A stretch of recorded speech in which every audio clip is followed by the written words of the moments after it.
Today's episode is brought to you by another awesome podcast called Ventures, a series produced by iconic venture capital firm Kleiner Perkins, who has invested in Google, Amazon, Twitter, and Uber. The Ventured podcast takes a close look at some of the fastest growing tech trends in Silicon Valley, as well as behind the scenes interviews with tech giants from companies like Netflix and Google. You can find the show by searching Ventured on iTunes or SoundCloud. Thank you, Ventured. It is December 8th already, 2015. I'm Rene Ritchie, and right now we're going to talk about new Apple battery cases and everything else that is happening in the world of Apple. Really, it's December. We're still shipping product. This is the iMore Show.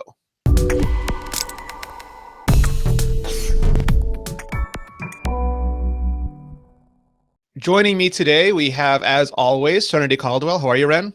Hi, I am okay. I'm recovering from a cold, so I apologize in advance if my audio sounds special. You took all the cold. They told us we're getting above zero temperatures all week, and I knew the cold had to go somewhere. Yeah, it's rainy and horrible outside. My only solace is my London fog. My London fog is keeping me going. Oh, you went for? I went for the mint with 2 packets of honey. Ooh, that's a good idea. I want to try the gingerbread tea latte. I know this is not even remotely a Starbucks podcast, but I'm curious. I haven't tried it yet. It is now at Phil's. Whenever I go to Phil's in South Bay, I get either the mint mojito or the gingerbread, and they are both amazing. Mint mojito, that sounds awesome. It's iced coffee. Yeah, it's iced coffee, and for people who aren't familiar with Phil's, it's not like a Starbucks. It's not an espresso-based place. It's only pour-over coffee, and there's always a huge lineup. And you go there, and you go up to your own personal barista, and they say, "How would you like it?" And they make you taste it to see if it's just perfect for you, and then you go and pay for it and take it away, and it's fabulous. That's awesome. Yeah, as a non-coffee drinker, I really appreciate the fact that Starbucks has fancier tea drinks for things. Like sometimes I just don't want a flat tea. Like a black tea is great, and usually I drink just black tea. But sometimes you want a London fog. Sometimes you want a little bit of a holiday drink. Yeah, absolutely. Well, to try and make this more of an Apple show again, the other day I was out of Earl Grey tea. I went to get my little stash box, and it was double bergamot, which was really good. I went. There was no packets left, and I had to do a podcast like in an hour or something. So I ran out, and there was just a McDonald's there, and I was like, I don't know if this will work. So I went up and I said, "Do you have Earl Grey tea?" And they said, "Yes, we do." And then I paid with Apple Pay, and I took my watch out, and the person behind the counter was like, "Is that Apple Pay?" Like, yes, that's Apple Pay. Oh my God, that's Apple. Like, we got to try this. We got to try this. And they were so excited, and they held the thing out, and I tapped like, oh my God, it's the first time we used Apple Pay here. It was awesome. That's super cute. Yeah. They were doing that to me the entire time when I was at Disney World. It was a lot of like, oh, you're using that watch. We thought you were using the Magic Band. That's so awesome. And the other person, one of the other people was like, this is my first time ever doing this. Let's see if I don't screw it up. Yeah, there are stories of people trying, like people when they had, after the Apple Watch was announced, but before it was available publicly, Apple did one of their largest carry programs in the history of the company. So a lot of their employees had them, and they were encouraging them to use it just to make sure that everything was working fine before they released it. And there are a couple times where people were paying for them, and they're like, "Oh, is that a Samsung watch?" They're like, "No, this is an Apple watch." Let's not get confused here, folks. Product secrecy, but credit. I mean, these are two very. So breaking news: Apple is still releasing products. Serenity. It is like almost mid-December. What's the matter with them? Releasing new products out of thin air, essentially. Why? Like this? I mean, this honestly makes Christmas specials cry. I mean, it's so late in the year.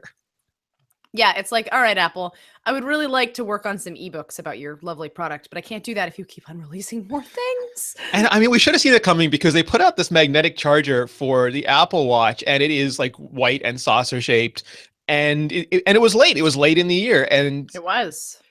Usually people don't ship anything after Black Friday because that's when everyone does a lot of their shopping, and they just don't want one more thing out there. But lo and behold, woke up this morning and Apple has got the smart battery case for iPhone 6s and iPhone 6 up on apple.com. And it's an odd product in many, many, many, many, many ways.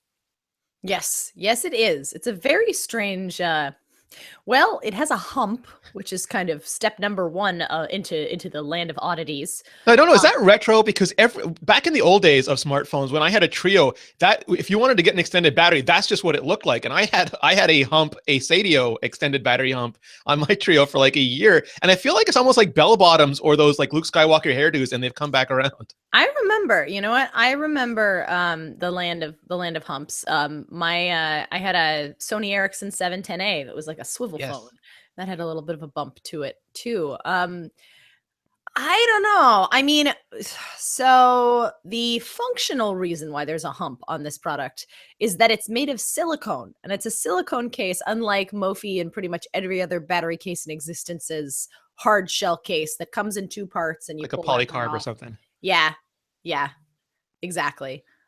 So it's very odd to me that they would build it this way, but I at least understand the reasoning behind it, where they're like, okay, we want to build a case that's all in one. How do we build a case that's all in one? Well, it probably needs to be silicone. Okay, if it's going to be silicone, how do we get it off without breaking anything? And here's the part that really kind of niggles at me. I look at this product and I say, okay, this is not a terrible idea if it's not a terrible idea if there was a magnet connector and not a lightning connector. If it was a magnet connector and not a lightning connector, it would be okay. I'm going to recap for you, Rene, because I think you just disappeared Yes. for a second. I was just saying to I don't know how many people are watching, but this kind of product makes more sense for a smart connector. If the iPhone had gotten a smart connector in lieu of a lightning connector or in addition to a lightning connector, that's what I would have considered for like a peel on, peel off case. I don't know. It seems to me like you have to slide and then peel.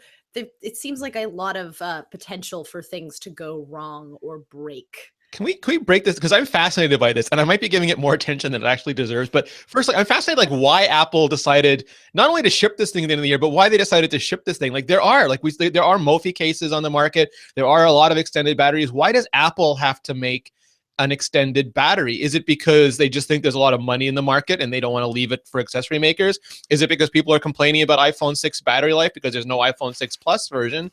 What's the need for this product? Yeah, I mean, I've got to assume that part of it is complaining about the 6S battery life because as you mentioned, there is no 6 Plus. Although also, I think if they made a 6 Plus, this is the normal silicone case for the 6 Plus. I think if they made a 6 Plus hump, it would actually be physically impossible to hold around and be able to hold on both sides. Like I have pretty long fingers. I can reach an octave plus 3 on a keyboard. It would be a little hump. It would be a Yoda-sized hump. My humps. Yeah, if they were finger-sized humps. Actually, if there were grips, that could be kind of cool. Like battery. Yeah. Yeah. I don't know. I feel like it's a combination between trying to address the okay, this maybe we would like this to have better battery life, and it doesn't quite.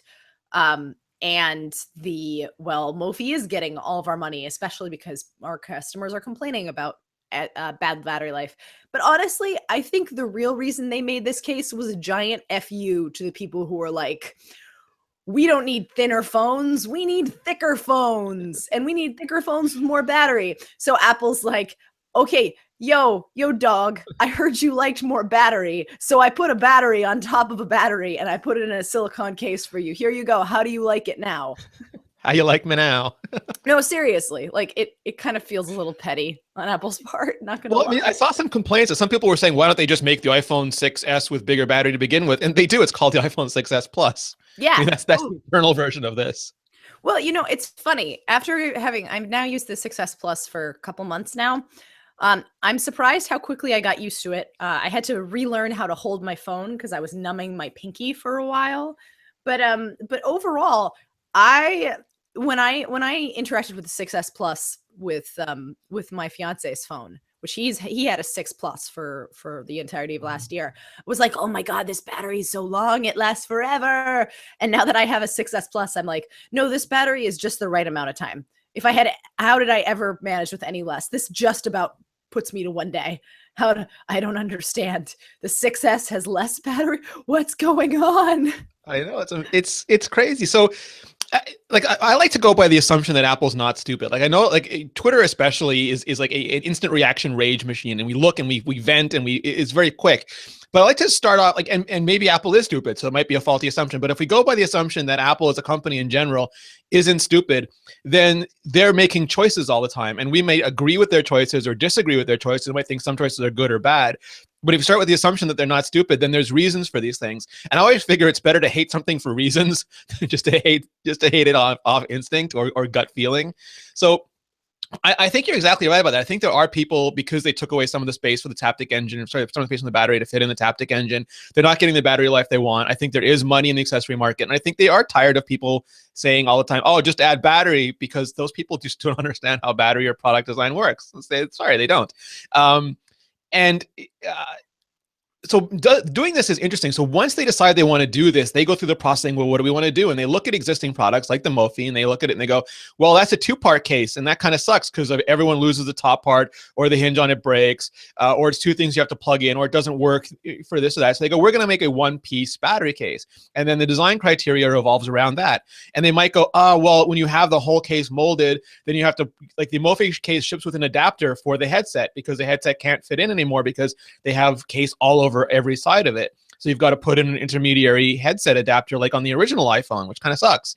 So they're like, well, let's make it as thin as possible around the edges. So all the buttons are right there. There's no big grooves. We don't have to put any pass-through buttons. We'll just make it like a silicone case, really close to the surface of all the buttons, all the ports, 100% accessible. Some people complain that cases like the Mophie interfere with signal, so we'll make sure it's got a super low profile. We'll put some passive antennas in there, so we won't interfere with signal at all. And then we'll literally make it a naked battery wrapped in silicon, and we'll put a hinge here. And because the silicon go right over the hinge, so you just pull it off the top, comes right off. It's one piece, doesn't interfere with your batteries. So from a practical point of view, the design choices they make are full. Or sorry, they made a lot of really sensible decisions. But you just look at it and you see hump. And are the decisions they made, are the advantages of this worth having that giant hump on the back? People are going to buy it. I mean, that's the thing. People who don't know about Mophie, or who just aren't interested in finding any other case, they go into the Apple Store, and the Apple Store folks say, hey, here's this battery case. This will double your battery life. And they go, double my battery life? Really, you say? No, I think they'll sell a lot of them, despite the fact that they look weird and bizarre, and they're only available in white and charcoal. Really? Yeah. So that, like, I give it to them for a second, because there was a great little parody on Twitter earlier today about, let's release a light pink version of the silicone case. Yeah, it does kind of look like a Band-Aid, especially with the little hump.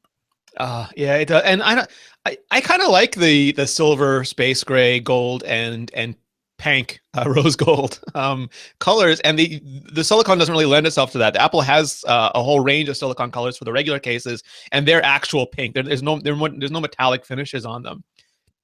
But the white stuff, like with the Apple Watch charger that they just released a couple weeks ago, is only white. And I still, even though it's been really, I've been using it for like 3 weeks and it's really stain resistant, I still feel like it's going to get stained. Like I feel like this magic trackpad in front of me is going to get stained because white. And that's hella confusing. White.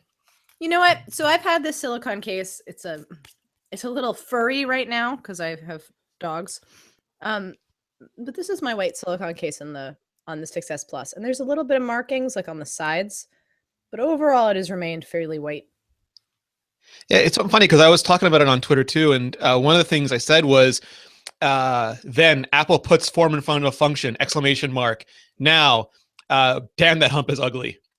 And people think like I'm trying to defend Apple with that, but I think it points out the duality of human beings. Like with, there's no touchscreen on the MacBook. I hate it. Oh, I have to touch the screen of my iPad Pro with the keyboard. I hate it. It's that these things aren't as black and white as we often talk about them. They are full of nuance, and it really is context dependent.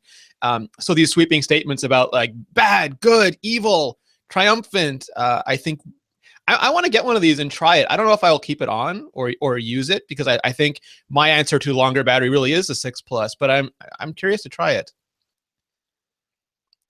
We'll see. Yeah.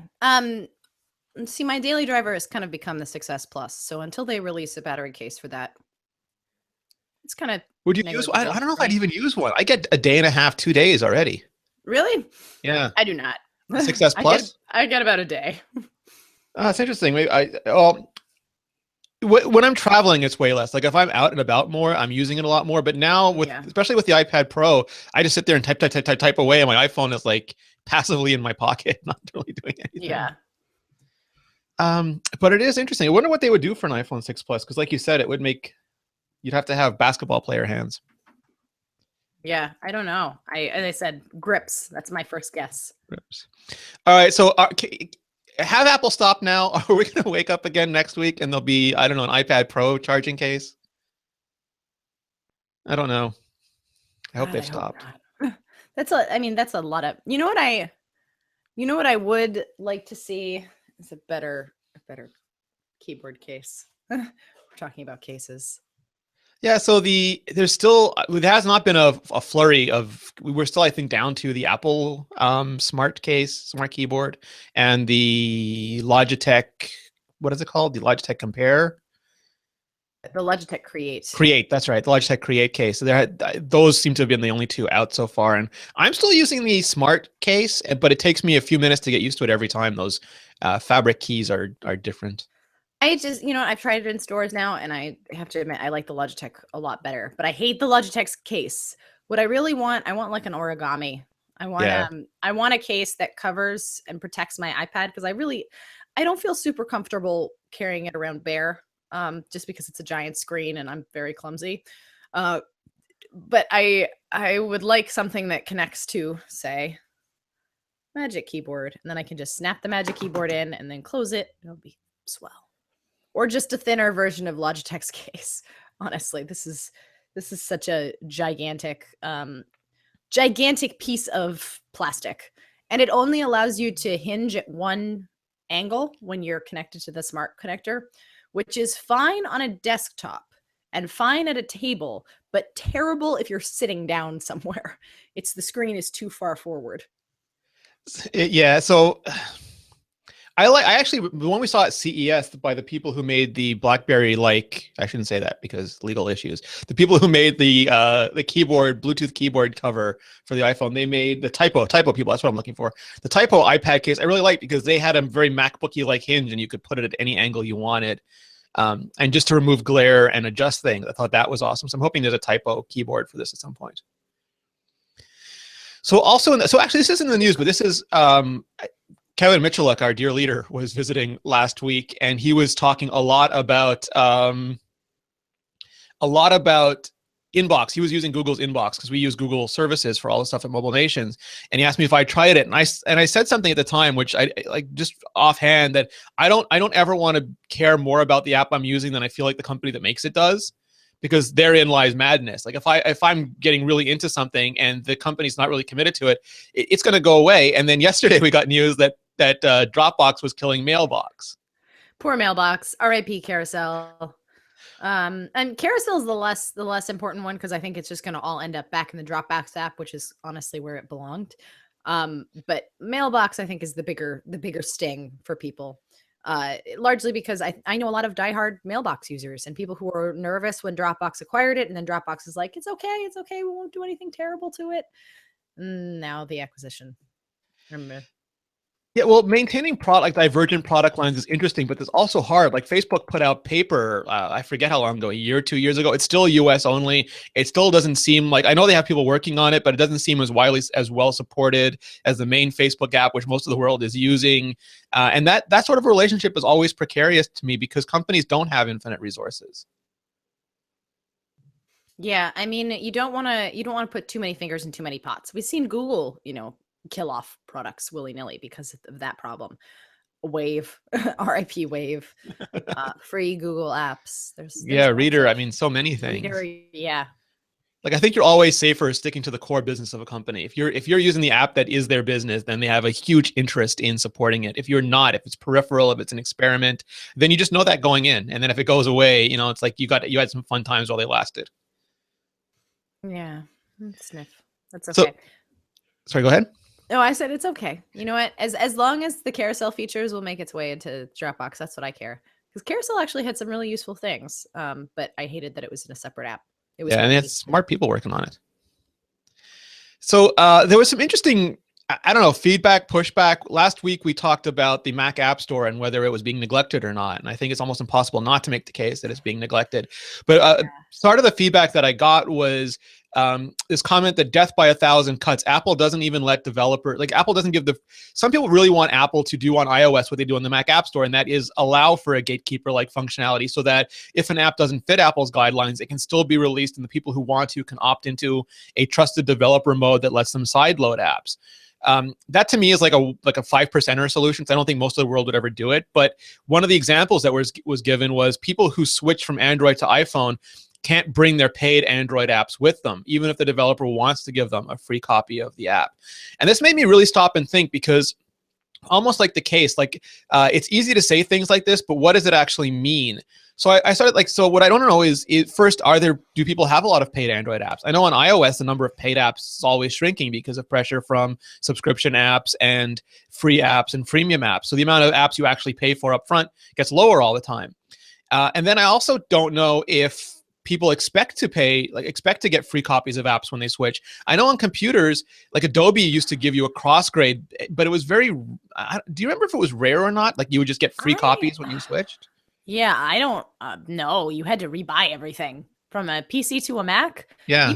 Even on Adobe, until the CC subscription came out, I mean, you still had to buy the PC version or the Mac version of Photoshop. I think I got a discount. Like I think once in a while they experimented with discounts. That may have happened, and I think that Office did discounts as well. But overall, it's a weird thing. I don't think that's ever really happened. I guess the argument was a developer could always comp you a copy if they really wanted to. But again, and when you look at the console world, and I've always thought of iOS, like iPhone and Android, as more like consoles than like traditional PCs. If you go from Xbox to PlayStation, there's no expectation that all your Lego Batman and Indiana Jones games are going to come with you. You expect to have to buy them again, or you don't buy them again. You try something else. So I'm not even sure that if people have paid apps, whether they expect them to come with them or not. I thought that was the next big hurdle in that argument. Yeah, I don't necessarily think anybody. I mean, it's the land of the free. We definitely expect lots of things that we aren't necessarily guaranteed in our lives, and paid apps may be one of them. Who knows? But I personally, I wouldn't be like, yes, I think that I should get all of these apps that I bought because I switched to a completely different platform where those developers had to spend extra money developing the same app.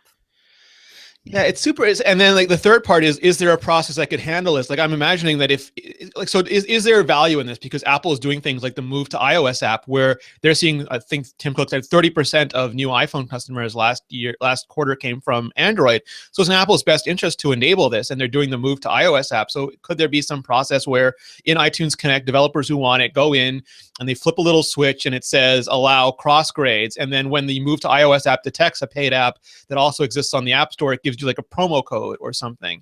Like, would that work, and would it be useful? I mean, theoretically it could work, because I think you would be able to scrape metadata enough to figure that out. However, you would need a couple things fixed in the App Store to do that. Number one, you'd have to make sure that you are metadata matching with the correct app. I mean, we've seen how iTunes Match has had success and failure over the years. And God knows, I wouldn't want to buy, let's say Tweetbot hypothetically existed on Android. I wouldn't have wanted to buy Tweetbot on Android and then get like Twertbot on iOS. I like, Apple has to figure out its duplicates policy before it figures out anything else on that side. And also, for people who don't want cross grades, this is a great opportunity to introduce paid upgrades. Because if you're talking about, like we were talking about with discounts before, app developers could have the option to say, no, I'm not going to give you this for free, but I'll give you like $3 off, or you can get it for only 99 cents or something like that. And then the third option, which sounds actually more like the most Apple option to do, where Apple does it royalty style and basically says, we'll comp you all of the apps that you had on Android, and then we're just going to pay it into a giant central pot, and app developers will get a cut of that every month. So yeah, it's super interesting to me because when you do move over from Android, because Google has all the Google Play apps, in the iOS App Store, all your movies and music, if you do buy them from Google, I mean, if you buy them from Amazon or iTunes, whatever, you're also fine. But if you do buy them, it's easy to move over. But apps are still a walled garden everywhere, and they could be a lock-in. But there are so many apps, and some people were saying, well, Steam, you can use Steam on a PC or Windows, subscription-based. You can do the same thing with Adobe apps and Microsoft apps now. It's all subscription-based. You download the app container, enter in your logins, and you're using it. So we have, that's part of what makes this fascinating, is we have all these mechanisms moving around at the same time, and I'm just not sure, can't bring my paid Android apps with me would result in any significant number of additional switchers. Yeah, I mean, it's a hypothesis. I don't know.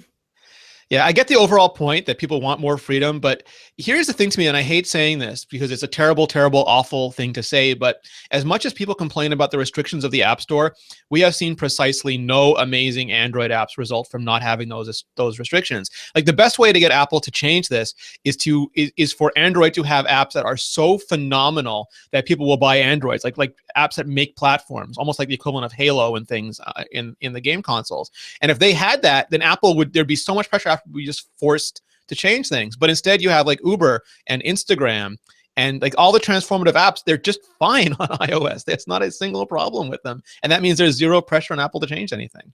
Yep. No, pretty much. So prove it. If you want Apple to restrict it, go to Android, make an app that is so great that Apple is forced to remove the restriction that stops you from making an iOS. They would change it tomorrow.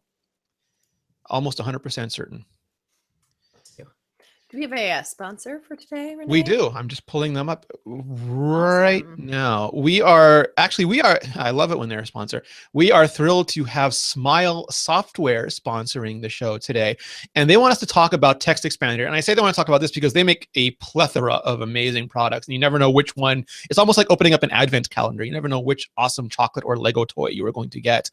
But Text Expander improves your communication. What you do with Text Expander is you create these little snippets, and then they expand when you write them into full-on sentences. For example, I have all my email addresses. Like I have R iMore, RGM for Gmail, RIC for not RIC, something less likely to be typed. But I went from my iCloud address, and when I hit those characters, the email address pops in, makes filling in forms super fast. I have my home address. I have my work address.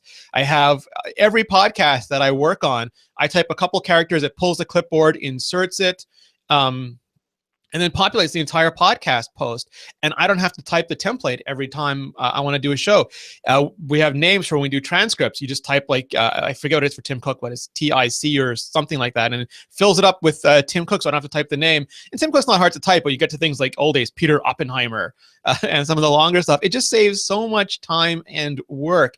And you can customize them for everything. I have them for links, so it automatically puts in the title for the link and wraps it up in Markdown. And we have things where you just type in a couple of characters. I think it's FPR, and it puts the formatting, the divs for a press release container for the website, and then inserts the clipboard in the middle of it. And I could just go on and on. And it's really cool now because if you type the same thing multiple times, it'll pop up a reminder saying, do you want to make this a snippet? And I say, well, yes, I do. And then I make it a snippet, and it saves me more time. You can customize stock replies by adding fill-in fields and pop-ups to provide the human touch. You can use snippets on your iPhone and iPad with Text Expander Touch and the Text Expander custom keyboard. There is just so much you can do. So Text Expander 5, like I said, it now suggests abbreviations, making it even easier to find ways to save time. You can place snippet data anywhere on iCloud or Dropbox. We actually have a shared Dropbox repository for all the snippets that we make across mobile nations. Text Expander 5 is fully compatible with El Capitan. Text Expander 3 Plus custom keyboard is available for iPad and iPhone. And Text Expander 5 costs only $44.95. And I know people today in like the free app, freemium app climate, it's like, oh my God, there's an app that costs more than $2. But if you think about it, the only thing more valuable than money is time. You can make more money. You cannot make more time. And something that saves me a few minutes work, every morning and a few minutes work every evening, that quickly adds up. That far exceeds, like in a couple of days, I have more than made up that $44.95. And the rest of the year, I am so far ahead that I just cannot live without it anymore.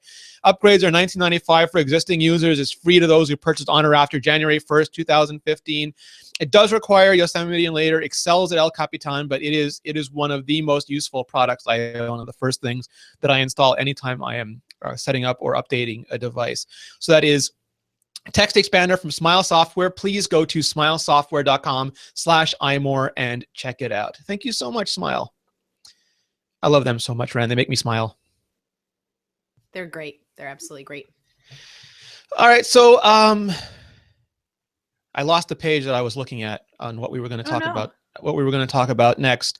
Yeah. So the debate is raging about smaller iPhones again, and we put up a poll because one of the things that's getting more and more confusing to me is sorting out Twitter noise from real people, and a lot of the things that people that our circles on Twitter say they want is not the same as the real world. Like, people were really upset there's no Bluetooth keyboard support on the Apple TV. Turns out like 2% of people use that functionality, and almost all of those are developers. And I love the developers, but that is a different priority order for products than if 60% of mainstream customers used it.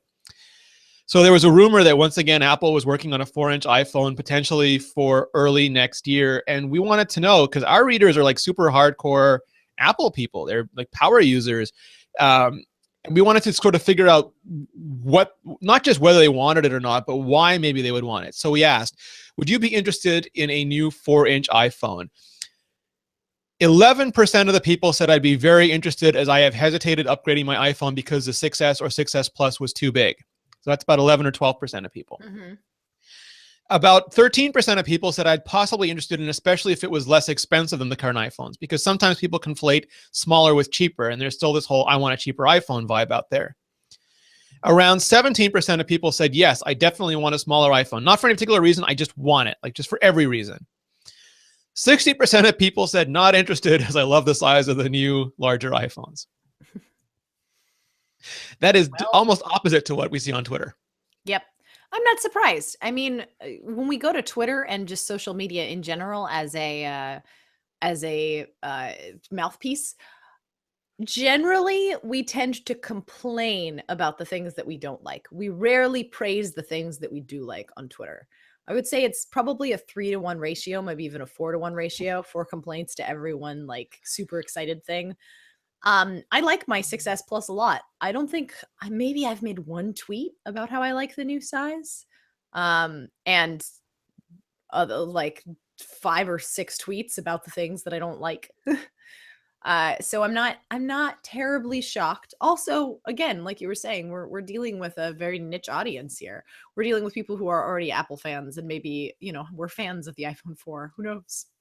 Yeah, it is interesting, though, because the challenge here is the Apple needs to have the fewest devices cover the widest range of customers possible. And for many years, they just had one iPhone that they thought everybody would buy. But you get to a certain point where people have different wants or desires. Like, bigger phones became popular, and by having a small phone, you're leaving out a huge part of the addressable market. So you add a bigger phone, and the question becomes, well, what two sizes are like? You can do a Samsung thing where you have a phone at every 1/4 inch interval. I mean, Derek Kessler, our friend from Mobile Nations, has run out of room in a tweet to put all their phone sizes in, which is one way it's hilarious, but another way it means everyone gets almost a perfect size for them.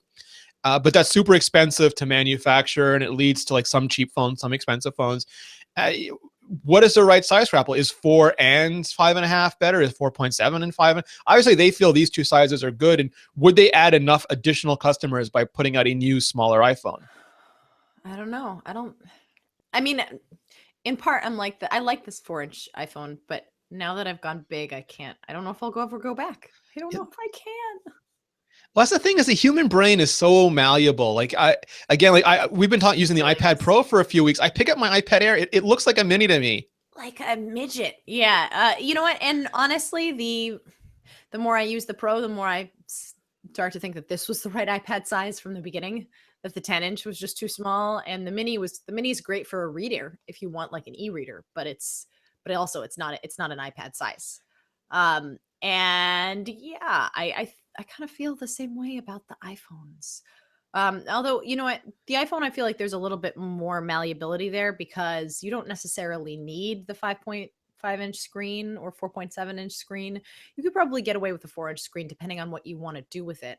But it's a trade-off of how much time do I want to spend on my phone and how many activities do I want to do on it versus how big is the physical trade-off. For me, I do a lot of work on my iPhone, a surprising amount of work, really. And as such, I need the biggest iPhone possible. I really need it in my arsenal. And I've realized this the more that I start to use the 6S Plus. Like I use my iPhone a lot to shoot video and shoot photos, and the bigger phone is just honestly better for that than the smaller devices. And optical image stabilization for both photos and videos is a huge coup. So for that alone, I'm like, the big iPhone is for me. For people who just really want to use it for texting, Twitter, and phone calls, like I can understand just wanting to carry the small phone and maybe a bigger laptop. Yeah, it's just, again, it's that duality, because for about a year and a half, we had people going, Apple stubbornly refusing to make a bigger iPhone, even though that's what the market wants. And now it's like Apple stubbornly refusing to make a smaller iPhone because that's what I want. And it just, I guess, again, to me, it shows the width of the market. The last thing I had on my list was something that I forget. I think we started talking about it at some point, but Apple's got the split view well, they've got the multitasking for iPad now. iOS 9 allows them to do slide over, split view, and picture in picture. And I was sort of curious, where could that go next? So I pulled some of the stuff that we were talking about and came up with a short list of things. So one of the things that sort of bothers me now is that if you have a primary and secondary app, the method for switching those apps is incredibly different. Like the one on the right, the secondary app, you have that new pull down thing with a switcher, but if you have a lot of apps in there, it doesn't scale. You're flicking up and down, trying to find the app you want. But the app on the left doesn't have that. So you have to either use the home button or the multi-touch gestures or hit a link. And that makes it sort of an inconsistent experience for me. Yeah, I definitely agree.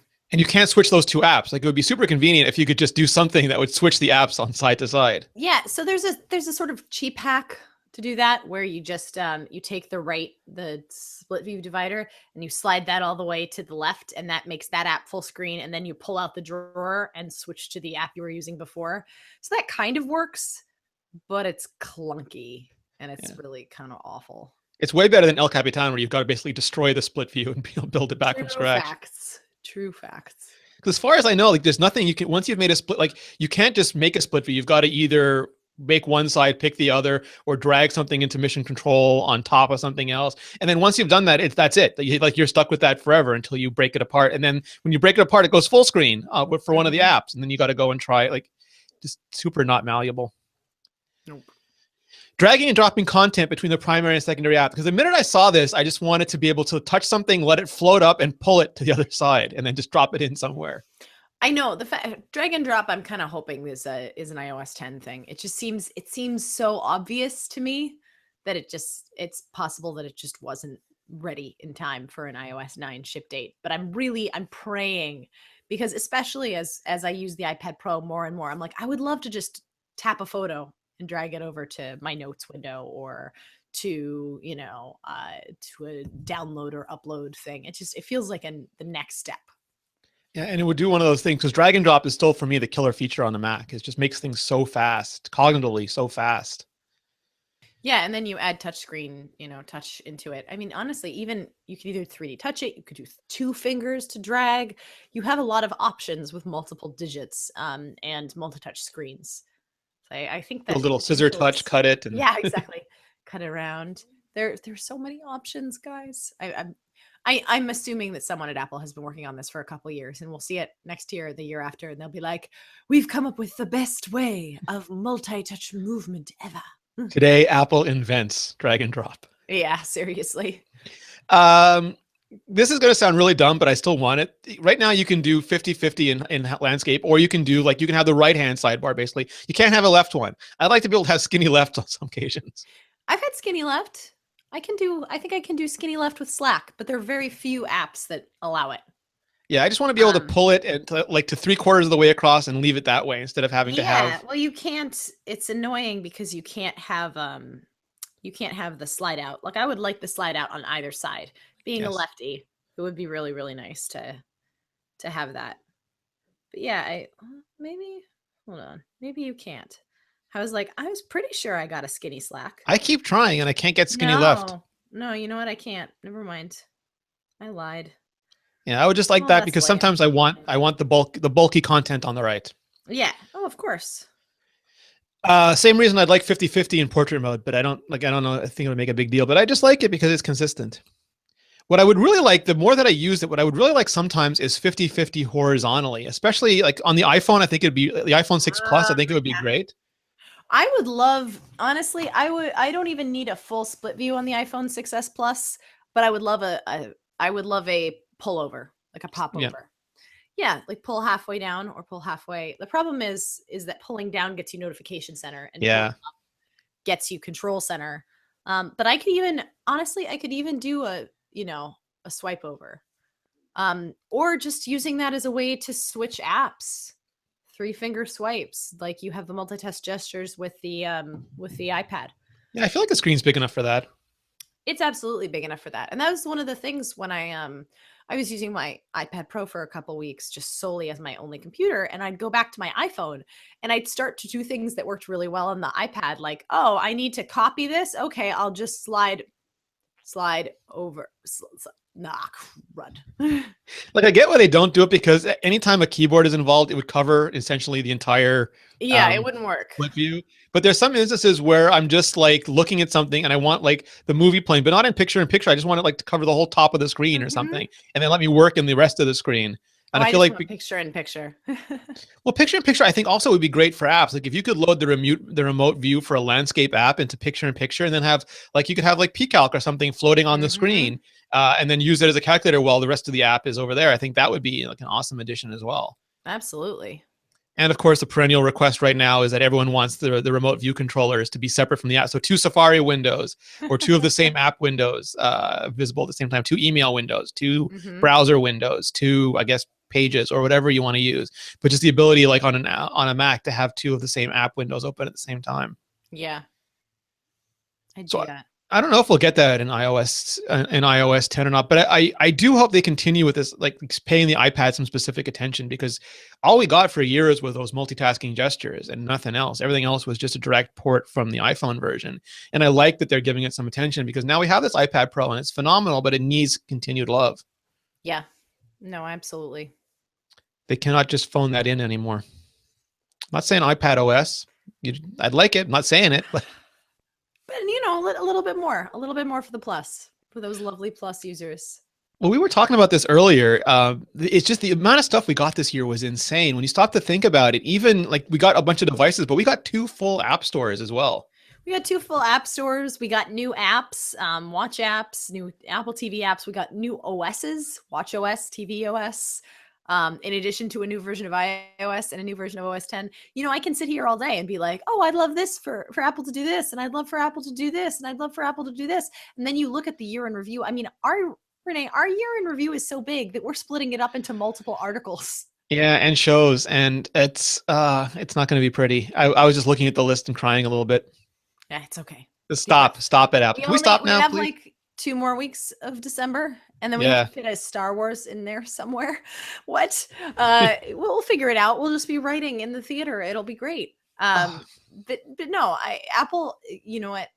There are stuff that Apple needs to fix. Absolutely.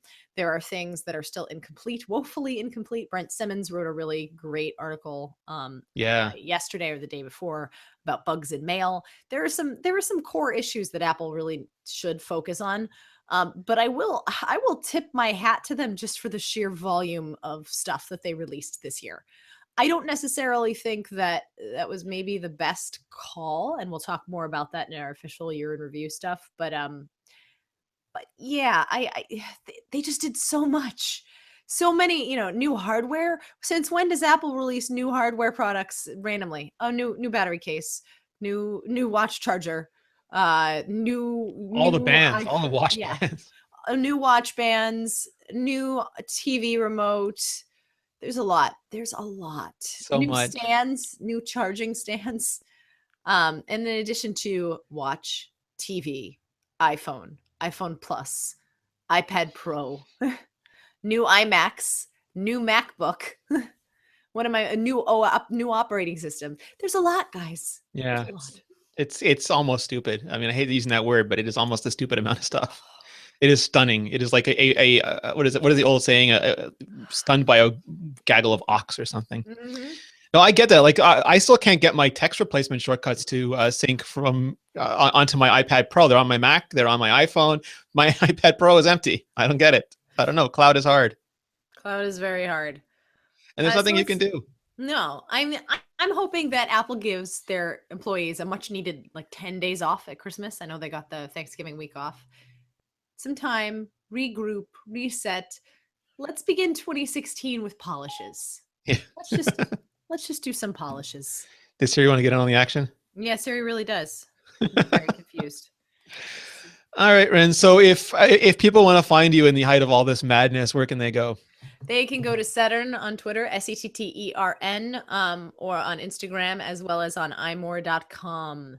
I promise, have iPad Pro experiment roundups and completions today and tomorrow. We've got some really good stuff coming on editing with iMovie and doing audio work. Can you actually make things in GarageBand just using an iPad Pro? Find out. Find out on the next exciting episode of iMore. iMore readers / podcast listeners. We are talking about making some ebooks for the end of the year. So if you have a topic in particular that you would like to see us, that where you're like, I need a book of this and nothing else, let us know. We are planning to update our Apple Music book with the Apple TV and some of the new stuff that's come out, including the upgrade limit. But in addition to that, we're looking at releasing 1 or 2 new books for the holidays. So if you have opinions, let us know on Twitter. Yes, Twitter and opinions. They go together like chocolate and peanut butter. True facts. And you're also still doing the radio theater, or is that wrapped for the year? I am. We just recorded half of our Christmas special. We're going to be recording the other half next Wednesday, I think. And so listen up, because we've got a lovely Christmas special coming for you. And we have 10 whole episodes. 10 episodes on for our first season on theincomparable.com/radio. Please go check it out. It's one of the best things that I think I've done in years. It's produced by the lovely and incomparable Jason Snell of 6 Colors. It's written by David Lohr, and it's starring me, Rene, Ritchie, Dan Morin, John Moltz, Jason Snell, John Syracusa, and a gigantic other list of cast of characters. I think you snuck Leo Laporte in there too at some point. Leo Laporte, yes, Leo Laporte has a couple of prominent roles. Andy Ihnatko. If you ever want to hear Andy Ihnatko try and imitate a 1950s Disney animation character, it's a cavalcade. Yeah, do you like Doctor Who? We've got a Doctor Who parody. You like Nikola Tesla? You'll be in luck. You like James Bond? You like Indiana Jones? You like old serials? Like we've got it all for you guys. It's awesome. Really fun. Awesome. You can find me at Rene Ritchie. You can find all of us at iMore. You can find the video version of this show at youtube.com/iMore video. The audio version is on iTunes. Just search for iMore. We are going to be back. We're going to do a bunch of writing about the end of the year, but we'll probably do a couple podcasts on it too, because like Serenity said, so much. I just want a big giant stop at Apple sign at this point. But as much as I complain, it's funny because 2 years ago we're like, Apple hasn't released anything. It's June already. What the hell? Like there's just nothing. What's going on? And now it's like no. Like it feels like Nevin Mergen's game where like this stuff is just falling on you continuously. It's the incident. Yeah, the incident is Apple's just pouring monochrome white silicone items on us until we cry for mercy. Yeah, and we'll get a closer look at that new battery case as soon as we can. Otherwise, everyone, thank you so much. We will be back on Thursday, I believe. Trying to sneak in extra shows. Thursday, yes. We'll start reviewing the year. Right. Help us. Thank you, Ren. Have a good one. Bye, Rene. See you later.